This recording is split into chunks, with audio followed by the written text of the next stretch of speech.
All right. I will say that I've been excited for this show.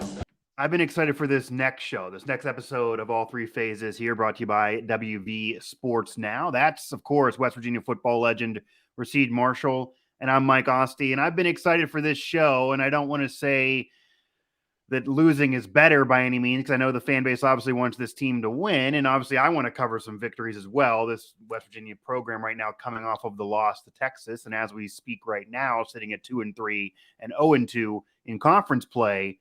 But I'm excited when the team does lose to hear the thoughts of a West Virginia football legend like Rasheed Marshall, because there's been a lot of debate on the state of this program right now and what the expectations should be for a program like the West Virginia Mountaineers. We are going to cover all of that. So you, the fans, you're discussing a lot amongst yourself on what people should expect. You're going to hear from Rasheed Marshall on maybe what you should expect or what he expects out of this football program year in and year out. We're going to talk about West Virginia's loss to Texas, and then the upcoming game against Baylor at home under the lights, another night game. It just seems like it's out of control here with the night games. This one, another It can one never at be home. out of control. I guess all they got to win more of them. They have the win in Blacksburg. They lost the home night game at Kansas, so this now more pressure to do it under the lights at home. Yeah. Again, this one a Thursday night affair, so another Thursday night one, and this one in Morgantown. And yeah, Thursday night games, they're exciting. I know they were when you played. They were when I was in college. They still are now, but it puts more pressure, more the magnifier on the program on national TV. And I'm also going to ask Rasheed about the situation of maybe concussion protocol from when he was playing to now, because West Virginia did have C.J. Donaldson leave that Texas game and now is a part of the concussion protocol in college football, and obviously what's happened in the NFL with Tua and the Dolphins and that whole mess and situation. So, Rasheed, I do want to kind of, number one, ask you about the Texas game and then moving to this Baylor game and kind of what unfolded there, because it does feel like West Virginia was kind of, mismatched against the Longhorns. It's a Longhorns team that just lost a week earlier against Texas Tech. That's an average team. You don't feel like Texas is this overpowering force right now, despite what the brand is. They almost beat Alabama, which is obviously something to say, but they then got exposed, and West Virginia was riding high off a 2-game win streak, regardless of who they played. And then from the jump, they really had no chance against the Longhorns, who just were firing on all cylinders. Was it simply that West Virginia maybe was a bad matchup there? Was there something, maybe the defense once again kind of let the team down? What kind of went down in that game for you? Because they never had a chance in that game. The final score was 38-20, but it could have been 50-0. They were really done from the opening quarter all the way through. They came out pretty hot. And I'll say this, you can't necessarily, because they did play Alabama pretty well. Now, that matchup, Alabama's going to get everyone's best shot. We all know Alabama is the top dog. You go into an Alabama game, you're going to bring the best product possible. West Virginia, again, when you look at the matchup on paper, you really don't know how that's going to look, because yes, Texas did play Bama well, but can they bring that same energy versus a West Virginia? And you said it, West Virginia was outmatched from start to finish. One thing that I noticed from the opening kickoff was West Virginia just seemed to step slower. They just seemed to step behind, as if the game was moving a little too fast for them, and they could never catch up. The yardage was very tough for them to get. I thought it was not a lot of breathing room, and everything was just a grind. So I think that showed me that Texas came out. They looked to be a little more prepared. They executed a lot better defensively, flying around. And just on offense, we had a very hard time just finding some breathing room. And, the bad thing about this league and any other league that you play in, it's a copycat league. So what the next team sees on film, they're going to try to mimic it, do the same exact thing until West Virginia finds an answer for it. Yeah, and you bring that up all the time, and it's very, very true. And Neil Brown brings up that the Big 12 is a tough conference to play in. Obviously not the level of the Big 10 or the SEC, but still pretty freaking tough. A lot of ranked teams are there this year. The schedule tougher this year than even last year with the out-of-conference matchups too. And that's an excuse. It's not going to be something that anybody wants to hear, but that does exist this year. And there's also talk the Big 12 cannibalizing itself with everyone beating up on everybody. So who knows what's going to happen to the future of Texas or the future of West Virginia, because they now have a matchup with Baylor. Baylor, a team that just lost to Oklahoma State, but that's a top 10 team. Baylor's been a ranked team all year. They're a team that feels like legit bowl game, if not more. They thought they were going to have a chance to maybe vie for the conference title, which I guess they still could have that opportunity. What do you see from that matchup with Baylor coming up here? Because it seems like a game that a lot of Mountaineer fans feel like maybe Baylor is vulnerable. Maybe something Baylor's overrated, and it's a game that West Virginia could win. But obviously, if you look at the Vegas odds here and you look at the records and you look at how the rankings have been, Baylor's going to be favored, but a 3-2 team, they certainly have lost before. Yeah, they've lost some games. They're definitely beatable. But I think for West Virginia, the main focus here is to concentrate on yourself at the moment. Yeah. We're in desperate need of a win. I think you have more things to correct in-house versus worrying about what Baylor's going to do. Yes, you do have to game plan. You do have to prepare from an X's and O standpoint, but you have more issues in your own house to figure out to get corrected. You have somewhat of an extended week to get it done. And we can figure things out from there. But I think the main focus should be West Virginia, focusing on West Virginia, and X's and O's should take care of itself. But it's going to be another fast game, a lot of speed on Baylor's end, and it could possibly look a lot like, not score wise, but it could look like the Texas game in terms of how the game flows. Yeah, and that Texas game was, you had one standout player in Xavier Worthy who really exploded and kind of took over the game. And I actually wrote a piece on WV Sports Now that was a game that you really wanted to have Charles Woods in, because you figure that he's going to go against the top guy, going to at least contain the top guy. It didn't happen. Xavier Worthy, 3 touchdowns, 2 as a receiver, threw 1. 21 points for just him. The team only scored 20, so he basically beat West Virginia on his own when you include the extra points. And that's just something that's a recipe for disaster, of course. Bad day for the defense. Offense had their worst day, but they also were coming from behind most of that game. And Baylor won't be easy, but maybe as a winnable game in conference, a game they definitely need to win.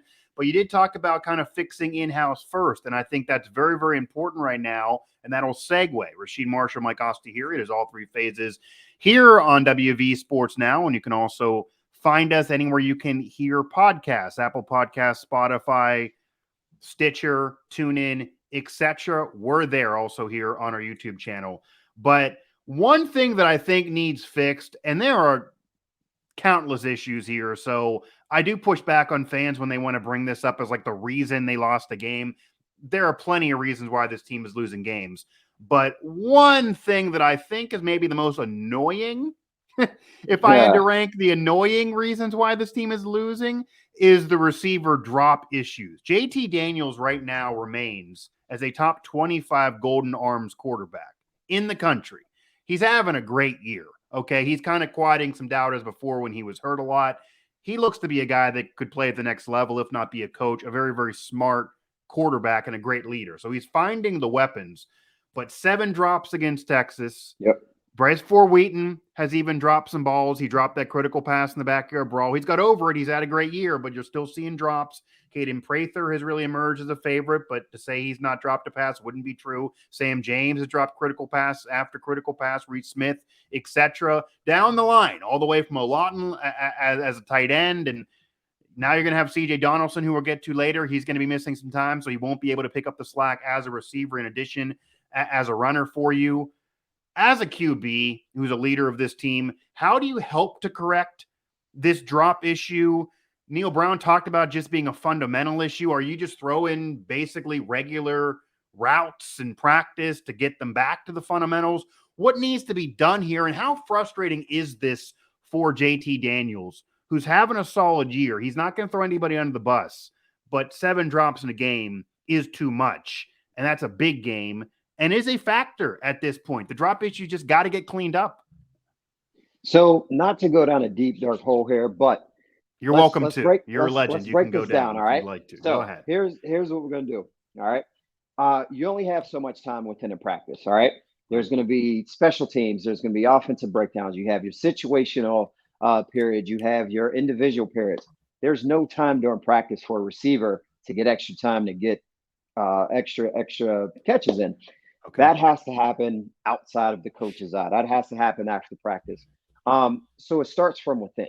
You know, if it's a unit, if it's a unit type of issue, whoever the leader is in that group, whether it's Sam James, Bryce Ford Wheaton, Right. you got to get the guys together and say, okay, listen, we're going to get on this jugs machine after practice. We all need 50 balls each, 100 balls each, so we can try to correct this problem. As far as JT, I mean, listen, as a quarterback, you do your job. You try to put the ball to where the receiver can get it. They don't catch it. Listen, you go to the sideline. There's a million things going through your mind as a quarterback. You don't have time to say, hey, I need you to catch that ball. That's the reason why they're out there, you know? Right. So, you know, I always like to try to tie it back to a field goal kicker missing a kick. That next time up, you're thinking about not missing the kick versus just doing what you routinely do and knock the kick through the uprights. Same instance, receiver. You put a ball on the ground. It's a crucial 3rd and 3. You're now saying to yourself, don't drop the ball. What do? You turn around and drop the ball. So subconsciously, there's something that you have to do. You have to play a little mind game to figure it out and get that demon out of your mind, man. That's the easiest way to describe it. But once you get the drops, it can be lingering. So hopefully they'll fix the issue. Yeah, and you had time as a receiver as well in the National Football League with the Niners, right? I believe the Niners. Yeah. So Niners. Yeah. So did you ever have any mental issues drop wise? I mean, I don't have any tape of you just continuously dropping passes back there, but as you're in practice before the season. But did you ever have to get over that? How did you work at that from the receiver perspective? Because you can touch this from both ways. So for me, it was punt returns. I put my first punt on the ground in camp. And you just replaying that last drop through your mind. It's like, now, there's some really good guys out there, and I'll use Pac-Man Jones, for instance. Mountaineer Nation knows who Adam Pac-Man Jones is. Yeah. Phenomenal special teams player, could catch a punt. There's a video, if you haven't seen it. He catches about 7 balls in Dallas Cowboys camp, and he's just sticking them everywhere. He puts one on the ground, you're not going to worry about it because he's routine. He's just automatic. For a guy like myself, I'm new to it. That can shake me up a little bit, and any other player as well. So you just have to get the reps and become so comfortable. When you think you got it, you got to do it again. You have to get about 5 to 10 more, and just to be able to get to that level to where you truly feel that comfortable. So for me, it was punt returns, not necessarily the pass catching. The problem, the correction to fix it, the course is the same, repetition. Yeah, and I touched on all of this too in WV Sports Now as I head over to the site for some written content trying to analyze the drop issues and what it's meant for this team, as well as the impact of not having Charles Woods in that Texas game in particular that I brought up earlier on the defensive side. But no one better than Rasheed to touch on both angles there from QB and receiver, and it's just an annoyance. I mean, I get it. Any fan watching, you see drop passes, critical drops early in games. It just got to be an annoyance, even though there certainly are other issues that exist.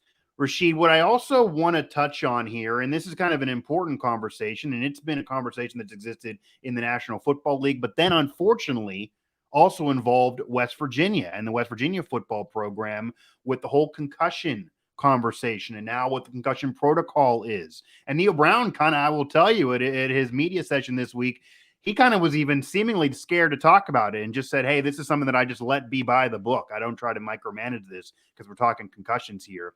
You also got to give DAP. Texas handled that perfectly. Their medical staff and he gave them their due too because that was a road game. But C.J. Donaldson leaves the game, a knee to the head late in the game. It's unfortunate all the way around, but really, really sucks in a game that was decided by that point. And he's been a really cool player to cover this year. I would say it's a bright spot for this team. The man didn't have a position. Hadn't played running back before this year. If you look up to try to research him, you're still seeing him as a tight end.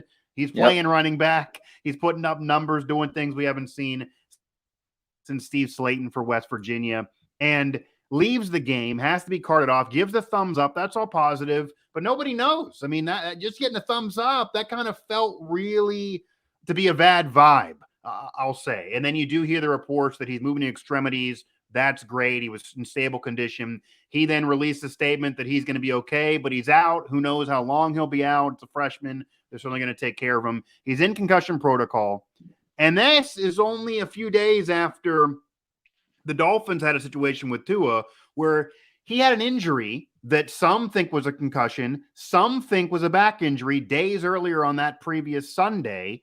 He leaves that. He's all stumbling around. It looked like concussion to me, but I'm not a medical doctor. Yeah, They thought sure. it was officially a back. He then plays on Thursday, just a few days later. All the former players in the Amazon broadcast were freaking out, saying he shouldn't have been out there and basically crying that he was. He leaves that game, gets his bell rung. We don't know when he's going to play again as well, and now does have a concussion from there. Chris Nowinski, former WWE superstar, Harvard football player, does a lot with the concussion research. He touched on that he shouldn't have been out there. He thought it was a concussion from what he saw the previous Sunday. Yeah. I do want to, number one, ask you, and a lot to unpack here. What was the concussion protocol to your understanding when you played? And this could go from college to even your appearance in the National Football League and your brief time with the NFL, in terms of, if you thought you sustained one, what did it take to get you back on the field, to your understanding? Did you ever have an official concussion? Or are there times now looking back that you're thinking, okay, it wasn't diagnosed as a concussion, but I probably have had more than actually were officially recorded now that we know more information? And then we'll certainly get to CJ and Tua. So first and foremost, I want to say this because you touched on CJ Donaldson's concussion in Texas. As a player, whether you're on the Texas sideline, whether you're on the West Virginia sideline, you understand the severity of a player's injury when you get both medical staffs out. You get, the stretcher, just all hands on deck. Yeah. You understand. So, football at the end of the day is a brotherhood. Yes, you have two teams going to battle, but whenever you get a situation like that, you come together. You never want to see another guy, although he's your opponent, and of course not your teammate, because you're all on the same path. You're all, you have the same collective goal. So you just come together. You hope that player is okay, regardless of what side you're on, and that's where that starts and ends. I can promise you, no player on Texas team was clapping because that player was hurt. It's a part of the game, unfortunately, and it can get serious, as you just talked about Tua. Yes, I have had my fair share of concussions, diagnosed, undiagnosed. And again, you look at Tua's situation. If you didn't see it, I'm sure you could pull it up somewhere on. Yeah, and this is the first one. Yeah. You see the whiplash, the butt hits, the head hits. And I had a situation exactly the same way. Knocked out, everything went black, ball pops up in the air. You don't remember a thing. But there's a ton of so-called medical experts at home who are the casual football fans, right? Who are so barbaric. They just want to see another guy out there, he's all right, get him back in there. Stuff is serious. You can die from it. And with this, if this is the situation, the second concussion syndrome, or, however it's properly termed, that can put you down. And if that is the case for Tua, prayers up for him, because your career could be cut short from it, and you're playing with your life, so I think there's something bigger to life than just football. Obviously, you want to see and hope that he's okay, but you can't play around with it. I've had 2 diagnosed, and I'm pretty sure at least 2 or 3 more that went undiagnosed, because again, that severe blow to the head, you see a black spot, you kind of go out for a second, you shake it off. And the old school way is, hey, you got your bell rung, shake it off, get back in there, you're good to go. Could be a concussion. Yeah. You're never really going to know how many you had, honestly. All 3 phases here, Rasheed Marshall, Mike Asti, as we are talking the concussion protocol situation right now for CJ Donaldson here in the midst of this episode. So I'll ask you this, number one. Did you ever feel, because you brought up the whole barbaric mentality, and it's definitely changed from what it was when you were playing to now in terms of the mentality, or what we even know about concussions, changed a lot. How concussions are being handled, and it's all for the better. Granted, it's for the better, which maybe makes it more frustrating when you see a Tua situation that some believe 2 concussions in a 5-day period. That makes you maybe freak out even more. That's why there was all that backlash. And then obviously CJ Donaldson just is an unforeseen thing that's so horrible. But did you ever feel pressure to return to action when you thought you had a concussion or in the midst of a concussion that was diagnosed? Did you, whether it be from a coach, a player, a fan, whatever, did you ever feel that pressure that I got to get out there and maybe you weren't really ready? Like if you look back, do you ever think to yourself from 20 years ago, I shouldn't have played that game? Any true competitor, unless you have extreme symptoms, the headaches, the vomiting, the light sensitivity, those things can keep you out. You can truly pinpoint, okay, these are my symptoms. I can truly just attach this to the concussion. In a lot of cases, you might not have any symptoms, but you have to make sure that you follow the doctor's orders, give your body, brain enough time to recover, and you get back in there. That second one is very susceptible to happening if you get the right blow, knee to the head, whatever it may be. It can take you out. So you kind of have to just sit back, trust the doctors, and understand that they're in it, for the best of your health and your long-term health, especially. So it's definitely tough. But yeah, I had a lot of good people in my corner to just kind of sit me down and say, listen, there's a bigger piece to this puzzle right here, and you going out the next week is not worth your health and playing again.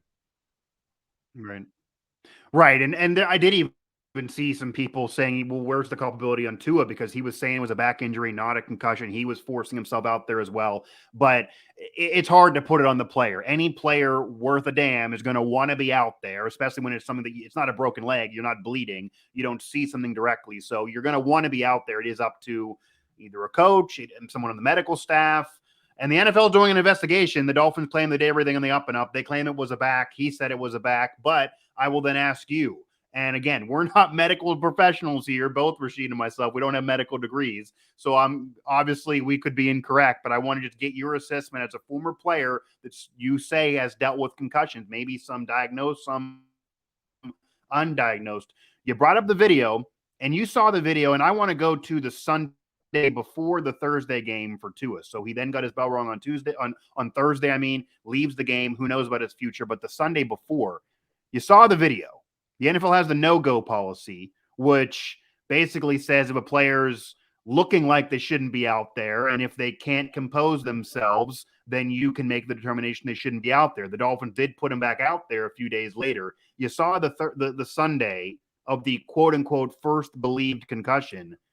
Do you think that was a concussion? Do you think that was a back? Do you have any guess on what was really going on there? Does that fall into the no-go policy? Like if you're in charge, would you not have played Tua? Yeah, so I'll say this. I've been around sports. I've been around injuries. I've been around a lot of different situations where you might not know exactly, but you can almost pinpoint or get within the range of what the injury might be. Personally, I've never seen a back injury that will force a player to collapse the way he did. That's the easiest way I can break that down for you. Again, my concussion, same way. I remember it like it was yesterday from watching the film anyway. Butt hit, head hits, whiplash, out cold. You just get that blunt force trauma to the back of the head, and it can take you out just as easy as a knee, helmet to helmet contact. So yeah, I've never personally seen a back injury make a player collapse the way it did. Could have been a back injury? Yeah. Possibly so. And I guess the defense of it being a back injury, just from what I looked up, and again, I'm not a doctor here, that he had his fingers tingling like this. So that could be something from the higher back, maybe a spine area. Whereas if it was a lower back injury, that'd be more of a leg issue. The back could talk to the hands. That could be part of the back. But then it could have been a head and a back. A lot of things could have been going on there, but you see a player stumbling. It is hard to have them out there on the Thursday. We'll see how the investigation concludes itself. I just hope we'll see the future of Tua. Yeah, that's really the major thing. Is he was having a great year. He's a great young player and obviously a person more than a football player. Yeah, and you do hope he's all right because it didn't look good. But from CJ, it appears that he's doing well.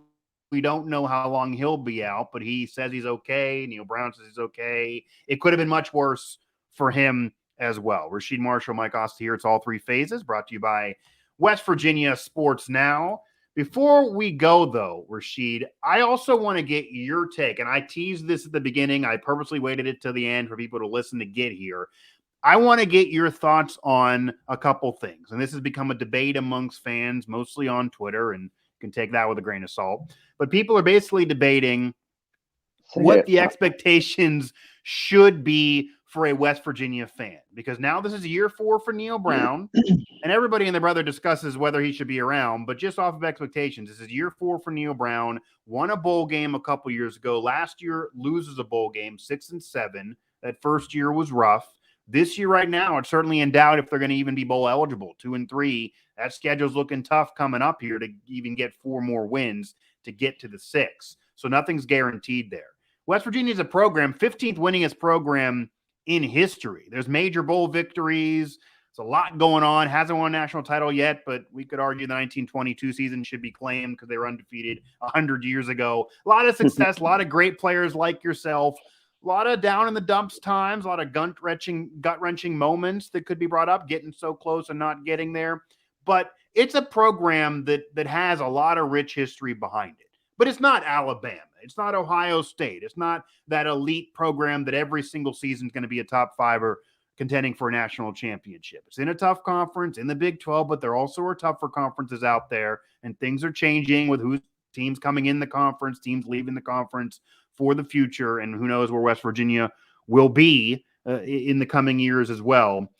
What do you think the reasonable expectations should be for a Mountaineer fan? Should they expect a bowl game every year? Should they expect a few bowl wins after, every 4 or 5 years? Should they expect to contend for a conference title? Should they expect every decade to contend to be a top 10 team or getting in the playoff, or maybe even more recently?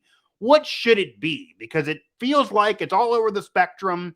There are some people that are upset if they're not winning a conference, which seems crazy. There are others that are saying that, hey, you shouldn't even expect a bowl appearance, that if you win 4 or 5 games and you're playing cool opponents like former rivals, that should be good enough. That seems kind of low for a bar.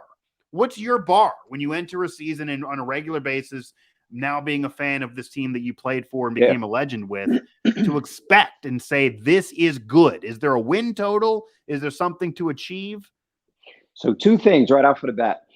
The first episode we recorded on this podcast, we talked about the expectation level of the average fan, and that's pretty much from the northernmost spot in West Virginia to the southernmost spot in West Virginia, with your exception of the few Marshall fans. Every single West Virginia fan is going to have high expectations of this program. You touched on it. The 15th most winning program in the country. Year in and year out, you expect a lot. West Virginia hasn't had a ton of down years. Obviously, we've had our fair share, but generally speaking, West Virginia is a pretty, nationally respected program. You niche it down to the state of West Virginia, tough, blue collar, hardworking, bring it every single week as a player, and you play for the fans in those stands. So generally speaking, as a fan, I'm pretty sure that those fans who support every single week are expecting a win every week. Now we have to break it down a little bit more. You have your average fan, you have your true fans who actually understands the game. I think you have a little more realistic expectation. The average person just wants their team to win. I get it, I understand. But you break that down a little bit more. Okay, you understand matchups, you understand what the previous team did, what their units look like, matchups, all that stuff. So yes, the expectation level is high, but sometimes the perception versus reality could be a little bit different. Sure. As a former player, I want to see West Virginia win every single game from start to finish throughout the season. Yeah. Is that going to be something that's truly capable? Probably not. Can we get there? Who knows? But again, right now, West Virginia is in a position to where it has to take care of what's in-house. The next goal of mine is to beat Baylor. You don't worry about anything else prior or past Baylor. It's take care of your business at Baylor. Make sure, and that's going to be a home game. I know I worded that a little weird, but that's going Yeah. to be a home game for us. Take care of business. That's what it is. It's 1 week at a time, and that's the true perspective as a player. It's one game. You march forward, win, lose, or draw, and then from there you kind of see what's next on the table.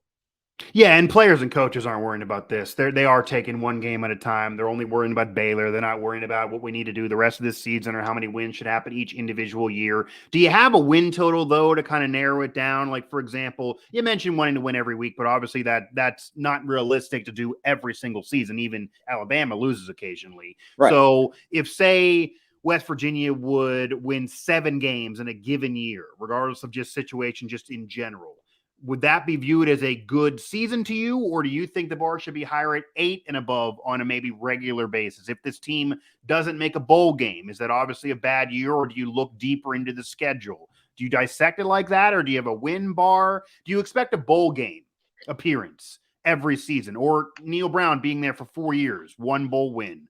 If he goes 5 years without a second bowl victory and they don't get in one this year and the next year, for example, is 1 bowl win in a 5-year period, regardless of everything else going on, because every situation is different, is that acceptable to you? Okay, so that's a 2-part question right there. All right. Yeah. Now, bit, the goal is to make a bowl game. You want to make a bowl game. That's like the standard. That's the average. You get 6 to 7 wins. Okay, you look back on it, we had an average season. You start to hit that 8, that 9, that 10 game tier. All right, now we're taking it to the next level. You become bowl eligible at 6 wins. Sometimes you might even see a team with a losing record getting into a bowl. So that can get watered down a little bit within the team, within the program, as the leader of the organization, the head coach, Neil Brown. Yes, I think you should expect to get to a bowl game. You want to get to a top tier bowl game because that's how you get the recruits in. That's how you're able to attract the new guys. Alabama, they are able to recruit players. And actually, they're at the point right now to where they're turning players away. They're going to get the top talent year in and year out. Yeah, because really. They can say, hey, listen, come on in. We're going to show you these national championship trophies. Do you want to play for one of these when you get here? It's not a hard sell. Yeah, Neil Brown. It's not a hard sell. Nick Saban walks in a room and says, "Hey, you want to come here? Oh, you don't? Okay, you're not gonna have to. You're not gonna spend too much energy trying to convince anybody. If they don't want to be with Alabama, then okay, you're just gonna miss out on get somebody else. Where maybe obviously at a program like West Virginia or not Alabama, you do have to sometimes offer a sales pitch. Yeah, without a doubt. So yeah, man, I truly think that the tradition starts with winning records year in and year out. You're able to get the recruits in. You take them to the Hall of Traditions. You take them down the history of what that school has produced in the past, and you get those guys to buy in. So it's an uphill battle right now, I think, and it's not too late to get this train back on the track. But we have some work to do starting this week. Yeah, to say the least. And again, 4 more wins to even get bowl eligibility this season. So the work is cut out for you this year. The schedule will not be easy. You have Baylor, and then you're going to have, obviously, the matchup with Oklahoma. You never can beat the Sooners, even though maybe they're a little overrated, but you're still a team that you never can beat if you're West Virginia. And TCU's on the schedule. TCU can do it. If TCU can beat Oklahoma, West Virginia can beat Oklahoma. If Kansas State can beat Oklahoma, West Virginia can beat Oklahoma, because we've competed with those and beat those teams in the past. And there's no excuse for it. I don't care about the matchups. Athlete for athlete on paper, I can't say that TCU or Kansas State has better athletes than West Virginia. No, on paper, West Virginia should have better athletes, and historically as a program, better than those 2 programs. And they can beat Oklahoma, then why not you? West Virginia's got close in recent years, 13-10, that game with Devon Austin many moons ago and all the touchdowns, losing by 1. They got really, really close. They haven't been able to do yet. We'll see if they can get it before Oklahoma leaves for the SEC. But there's also the perspective here, not to be devil's advocate, but if TCU can beat Oklahoma, then can you beat TCU? TCU is going to be a tough game. Yeah, it's going to be a tough game to play the rest of the year as well. Texas Tech, these are tough games on the schedule. I'm going to close it here with maybe a more positive note here, because obviously this team has a lot of work ahead of them.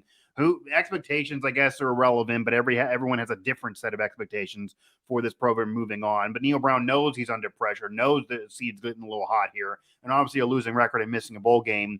You have a solid recruiting class coming in, but it's certainly going to be hard to sell a climb. I think that's the conversation amongst fans right now that are kind of worried about the future of the program. But we talked earlier, another night game ahead.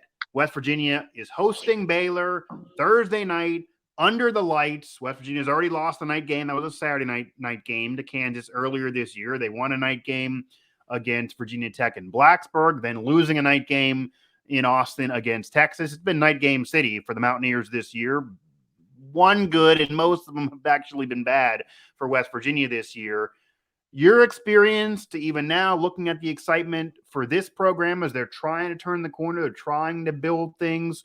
What's the difference for the average person that's never going to experience this from playing at noon on a Saturday or just a regular afternoon game to a night game in terms of the environment, actually playing in the game, and then even preparation leading into the game? Because now, as we're speaking, they're in the midst of a bye week, but then you're only going to have a few days to prepare for the next week. And they've certainly had a night game this year off a short week going into Virginia Tech. So what's the prep like? How's that different than the normal week? And then what's the experience like? Day game versus a night game. Right. So as far as prep, those days are adjusted. So yes, it's a midweek game. You kick off Thursday night. You adjust those games. So you're 2 days ahead of schedule. So technically your Monday is going to be like a Tuesday, so to speak. Saturday is going to be like a Monday. So the coaches, they are able to get those things into position where you mentally get into this mind frame as a player. As far as the night games, the mystique in Morgantown, I think we need to get it back, because back in our time at WVU, no team wanted to come to Morgantown to play. It was rowdy. We all understand how the blue light can get for tailgating. It's an all-day party, As far as that being an advantage for us, I don't know if I can truly say over the past, 2, 3, 4 years, whatever it's may be. Yeah, not anymore. Yeah. How much of an advantage has it been? So, I think that's just something that we need to get back. I think that's something that we need to have on our side, because it's you look at Virginia Tech, you can hardly hear yourself talk. And for people who has, never been to Virginia Tech, or, you don't get that same experience on television. But I'll be the first to tell you, we're standing shoulder to shoulder. Ball is getting ready to be kicked off. You cannot hear a word in that stadium. Now, Morgantown does get rowdy. We need to bring the winning ways back so where we can use that as an advantage.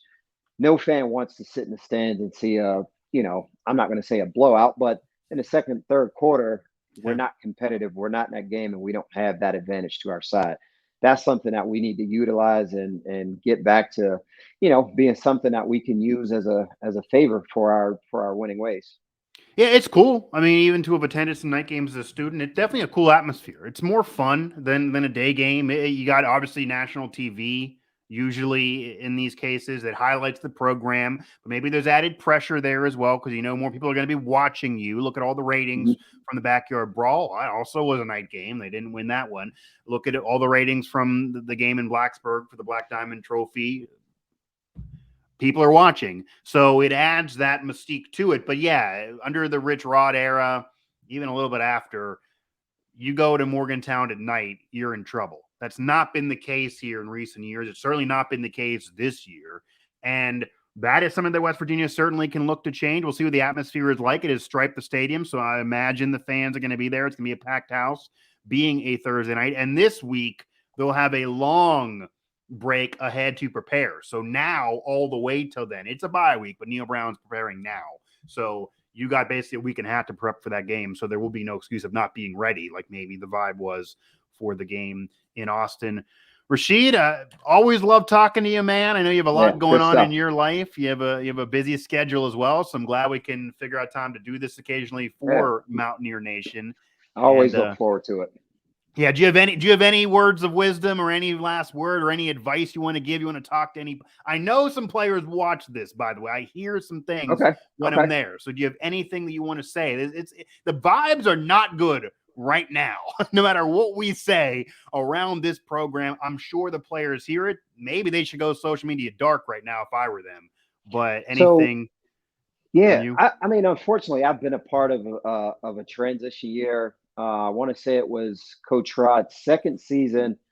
Actually, it was his first season, if I'm not mistaken. But anyway, his first year was a rough year. Yeah, 3-8. 3-8. So I'm drawing a blank. This was a long time ago at this point, but nonetheless, Yeah. it's week by week, and you have to continue to grind. As a player, you know, it's not a position you want to be in because listen, you show up, you work, you have a long off season, you're doing winter conditioning, 6 a.m. workouts, all that good stuff.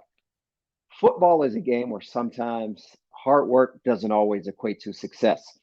You have to continue to trust. You have to continue to show up every single day. And one day it's all going to just bust wide open for you. So, yeah, I mean, if there are any players listening to this, even fans listen to this, patience, 1 week at a time, continue to support. And yeah, you just have to continue to give these guys energy because I can tell you the worst thing as a player is looking up during a game that you're losing and see the aisles starting to flood with people leaving the stadium. It's Yeah. terrible. But listen, I get it. I understand. They come out to support. They want to see some victories. They want to see some wins. They want to see excitement. But hey, listen, as a player, if you don't produce, that's the end result. That's what you get. So there's a little bit of Yeah. work to be done on both sides with that.